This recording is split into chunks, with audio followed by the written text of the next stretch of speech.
Nous sommes de nouveau à proximité de Lochnagar Crater et nous trouvons à côté de la tombe d'un soldat qui a été retrouvé ici. On se trouve à proximité du jardin du souvenir de Lochnagar Crater, ce petit carré là qui est tout calme avec vue sur les champs.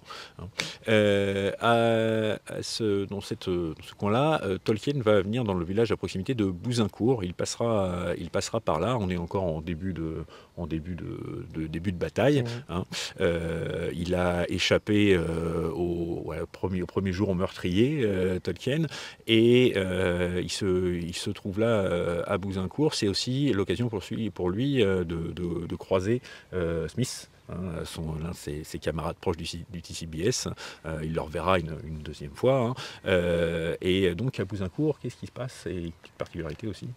En fait, on l'ignore, mais Bouzincourt, qui est un petit village, je ne vais pas dire devenu anonyme, mais en tout cas qui a finalement peu de place dans l'imaginaire de la Première Guerre mondiale, contrairement à d'autres, eh ben, c'est un endroit qui est très très important pour Tolkien.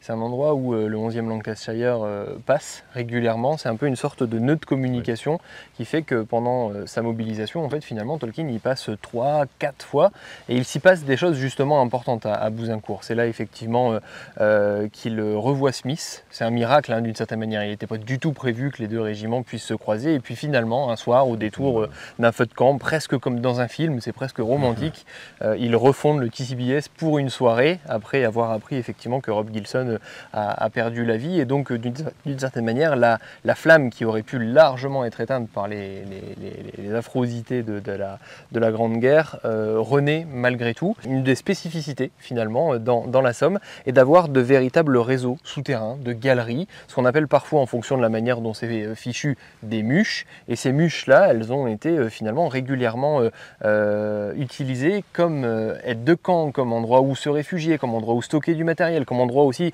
où se déplacer. Et donc à Bouzincourt, on a tout un réseau de muches comme ça, dont l'entrée finalement se situe à l'intérieur de l'église, c'est assez anecdotique. Et donc on sait que Tolkien y passe beaucoup de temps. Alors est-ce qu'il est descendu dans ces muches? On n'en sait rien.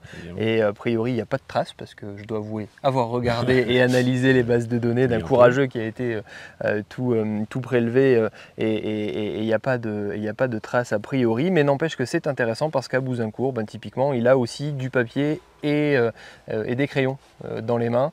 Il relit les correspondances.